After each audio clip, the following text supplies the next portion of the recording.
Easy. I'm just telling you what I see. You know, I do sometimes. I think I've inherited it from Danny.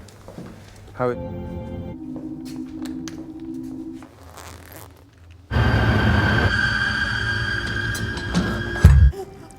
Oh, no.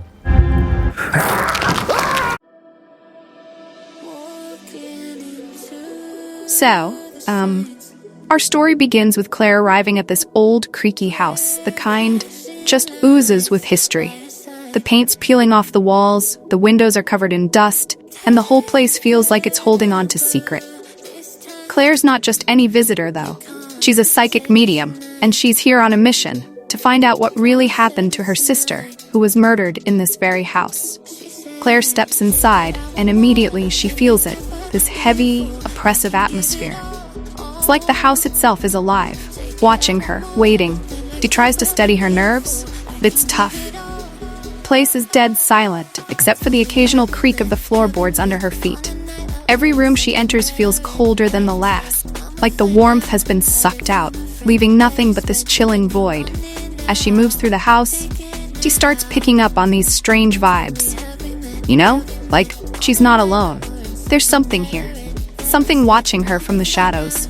Claire's senses are on high alert, and she starts to see these little flashes of the past.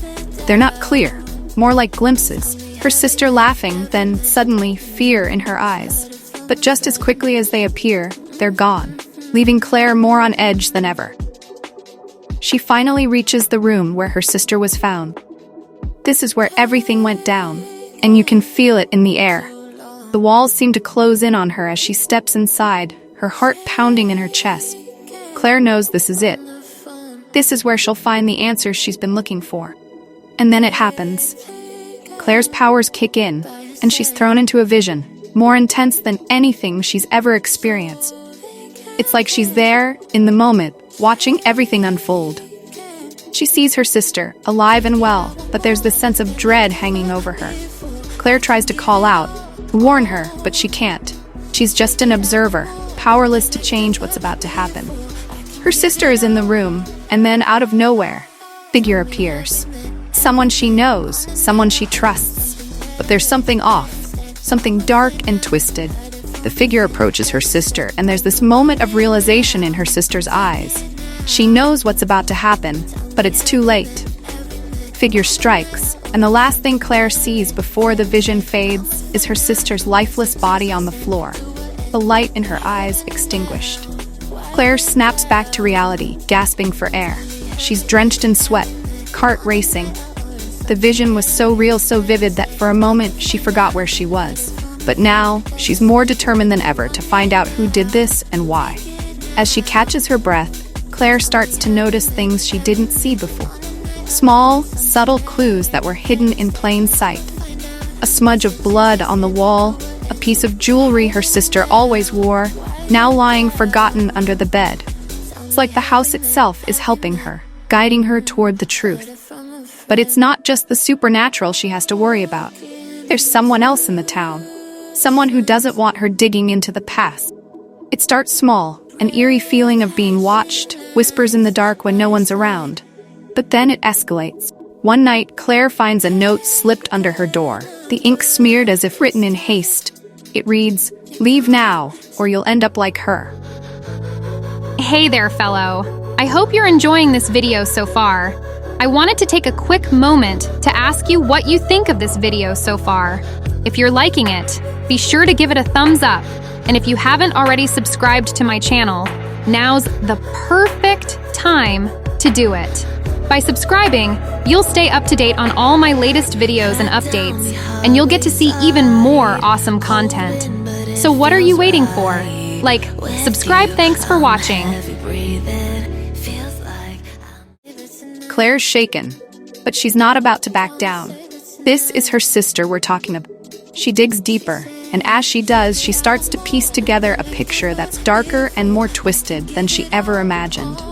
The town isn't as innocent as it seems, and there are people who will do anything to keep their secrets buried.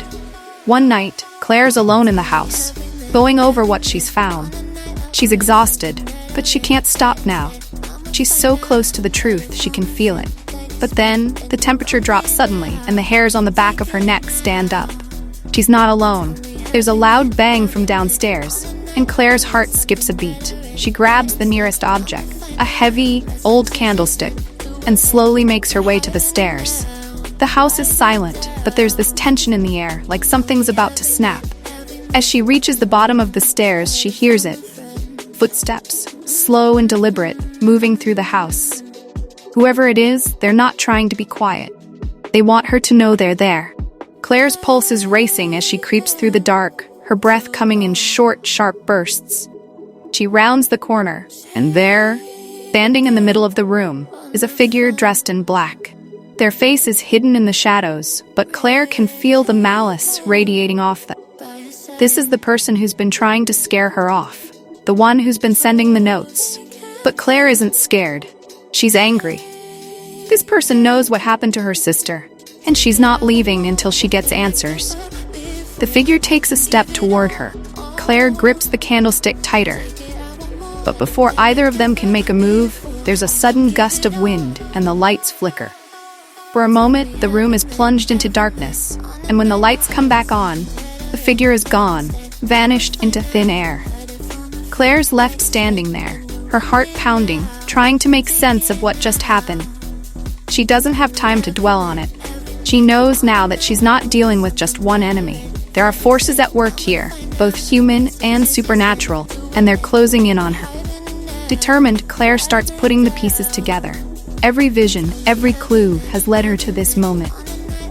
The killer isn't who she thought it was. It's someone close, someone she never would have suspected. The betrayal cuts deep, but Claire doesn't let it break her. She knows what she has to do. In the final confrontation, Claire faces off against the killer.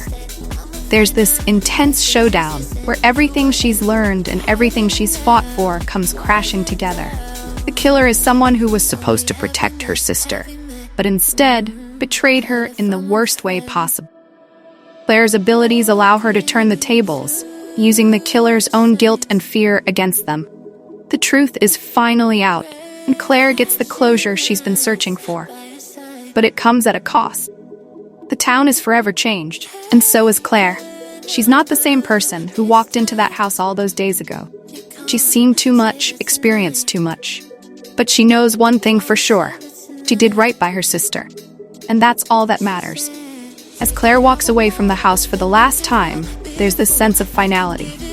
The ghosts of the past have been laid to rest, but the scars remain. She'll carry them with her, a reminder of the darkness she faced and the strength it took to overcome it. And so, that's where we leave Claire, forever changed but at peace, knowing she did everything she could to bring justice for her sister. The darkness may have followed her for a time. Now, she's ready to step into the light, leaving the past behind once and for all.